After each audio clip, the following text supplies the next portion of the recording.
Welcome to Cooper Farms Foxtail Farm. The Foxtail Farm is a home to the sows that give birth to the baby pigs that we raise to market weight. One of the first things you'll notice when you come to one of our sow farms is the outward appearance of the farm itself. And this is very important for us because we want to fit into the community. We want the farm to not cause any eyesores for anybody. Everything is trimmed up, grass is kept mowed, weeds are kept down. We have a very nice sign that identifies who the manager of the farm is at the end of the road. Before we ever go to build a farm, we put a lot of thought into where we're going to place it. We usually find large parcels of ground that permit us to put the farm in the center and give us good distance from any neighbors. We put a conscious effort into picking the site to make sure that it's going to be a good location for not only the farm but the people that live around it too. And the consideration of wind direction and water. When we built the farm here at Foxtail, there was some genuine concern from neighbors about the water table and where we were drawing our water from. So we made the extra effort here to make this well extremely deep to make sure that we weren't going to interfere with the water in the homes that were around us. When team members come to work every day, they enter through what we call our shower house, and it is attached to the rest of the farm. In there they'll take a shower, put on farm clothes. We require the showers so that we prevent pigs from getting sick from outside influences. It takes about 12 team members to man one farm of 2,500 sows. The first building that you see on the farm here is our farrowing barn. Farrowing is giving birth to baby pigs. The baby pigs will stay in there for about 21 days before they go to the nursery. There are two basic approaches to manure management in sow farms. One is a deep pitted barn where the manure remains in the barn for the duration of about 9 months. The other method is to have shallow pits that drain into a lagoon about once a week.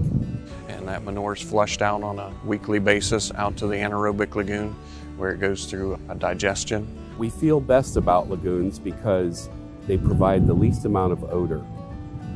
We have good air quality in the barns because you're constantly removing that manure from the barn. So that's good for the animals and the people that are working inside there.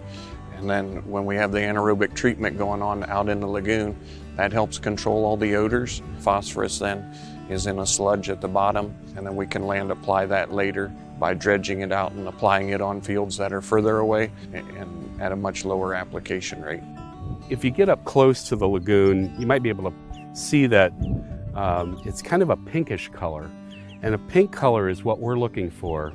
A pink color indicates that there's a healthy amount of bacteria in the lagoon and that the conditions of the lagoon are just right for reducing odors. Each sow farm has a pivot irrigator, and these pivot irrigators basically drain the top layer of water off of our lagoons, and they are put on the crops.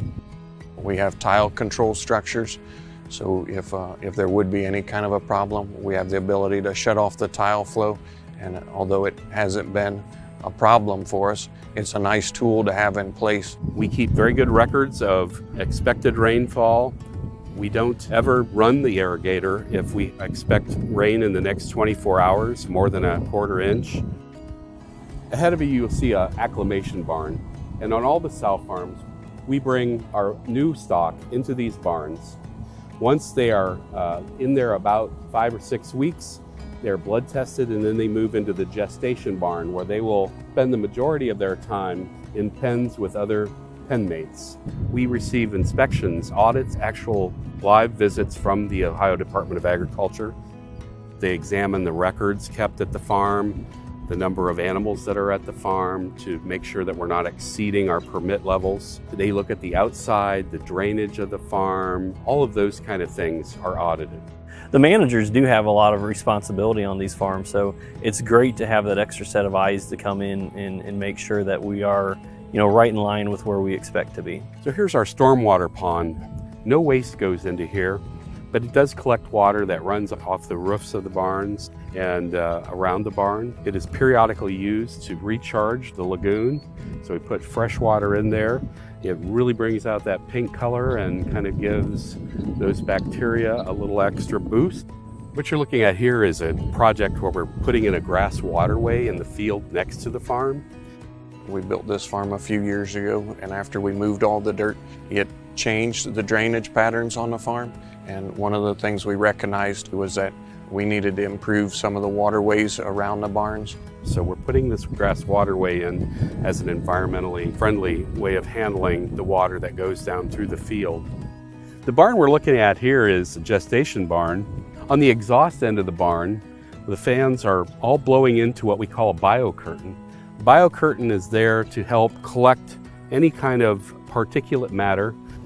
Dust is one of the things that actually carries odor, and we are trying to keep that odor from getting to neighbors and getting into the air.